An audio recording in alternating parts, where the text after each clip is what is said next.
శంఖం హిందూ మతంలో శంఖానికి చాలా ప్రాముఖ్యత ఉంటుంది. ఇది కేవలం సంగీత వాయిద్యంగా మాత్రమే చూడరు, సాంస్కృత ఆధ్యాత్మిక భావన మొదలైన వాటికి చిహ్నంగా పరిగణిస్తారు. శంఖం నుంచి వెలువడే శబ్దం ప్రార్థన వంటి పవిత్రమైన లేదా శుభకరమైన కార్యక్రమాలు చేపట్టే ముందు స్వచ్ఛంగా ఉండేందుకు ఊదుతారు. శంఖం అంటే శుభానికి సంకేతంగా మాత్రమే కాదు, వేరే అర్థాలు కూడా ఉన్నాయి. హిందూ ఆచారాలు వేడుకలలో తప్పనిసరిగా శంఖం ఉంటుంది. శంఖం పూరించకుండా పూజ ముగించకూడదని ఒక ఆచారం ఉంది. పెద్ద పెద్ద దేవాలయాల్లో గర్భగుడి తలుపులు తీసేటప్పుడు కూడా శంఖాన్ని ఊదుతారు. మన భారతీయ సంస్కృతిలో శంఖానికి ఒక ప్రత్యేక స్థానం ఉండటానికి కారణం అది సముద్ర మదన సమయంలో పాల సముద్రం నుండి బయటకు రావటమే. అలా బయటపడిన దానిని శ్రీ మహావిష్ణువు ధరించాడు. దానినే పాంచజన్యం అనే పేరుతో పిలుస్తారు. దాని తర్వాత వచ్చిన లక్ష్మీదేవిని కూడా స్వామి స్వీకరించాడు. ముందుగా శంఖం, దాని వెంటే లక్ష్మీదేవి రావటంతో శంఖాన్ని ఆ దేవి అన్నగారిగా వర్ణిస్తారు.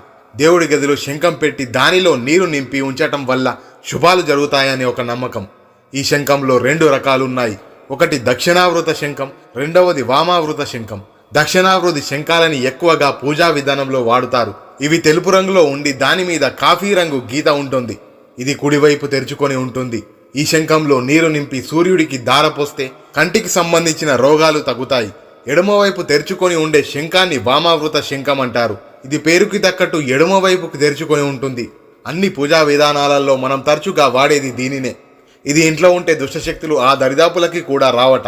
వైదిక శాస్త్ర ప్రకారం శంఖం పూరించగానే వచ్చే శబ్దానికి ఆ చుట్టుపక్కల ఉండే క్రిమి కీటకాలు నాశనమైపోతాయట. దీనిని ఆధునిక శాస్త్ర విజ్ఞానం కూడా ధృవీకరించింది. 1999లో బెర్లిన్ యూనివర్సిటీలో దీనిని మళ్లీ నిర్ధారించారు.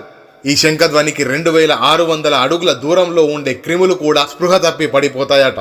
అంతేకాదు వైద్యశాస్త్రంలో కూడా దీనికి మంచి గుర్తింపు ఉంది. రోజు శంఖాన్ని ఊదేవారికి శ్వాస సంబంధిత వ్యాధులు దగ్గరికి రావట. అస్తమా కూడా తగ్గుతుందని ఒక అధ్యయనం తెలిపింది. రాత్రిపూట శంఖాన్ని నీళ్లలో నింపి ఆ నీటిని ఉదయాన్నే చర్మంపై రాసుకుంటే చర్మ సంబంధిత వ్యాధులు దూరమవుతాయట.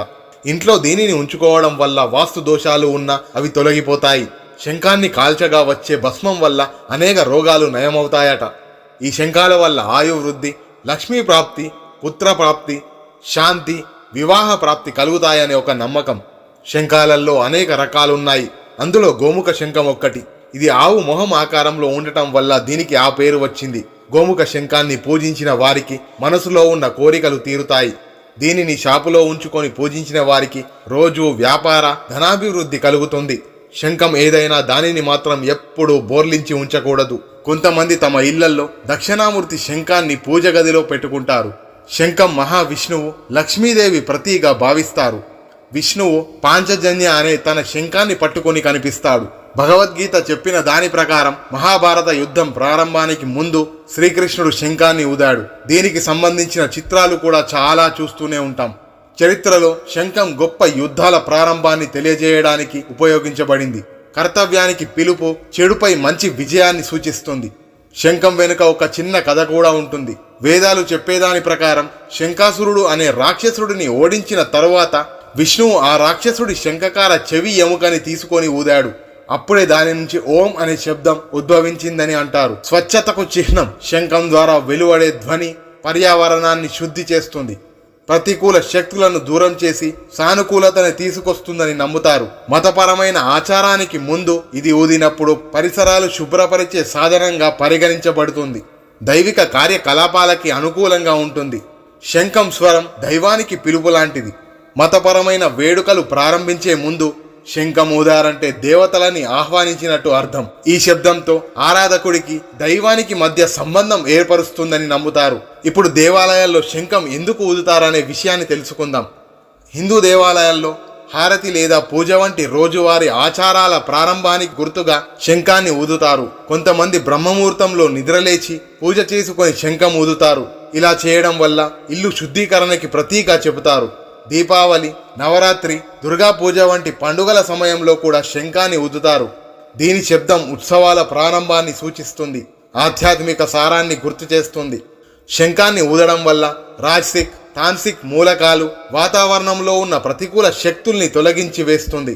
శంఖాన్ని ఊదడం వల్ల మానవులకి పవిత్రంగా, ప్రశాంతంగా, శుభ్రప్రదంగా భావించే స్వాతిక లక్షణాలకి ఆకర్షితులవుతారు. శంఖాన్ని ఊదడం అనేది కాస్త ఒత్తిడితో కూడుకున్నది.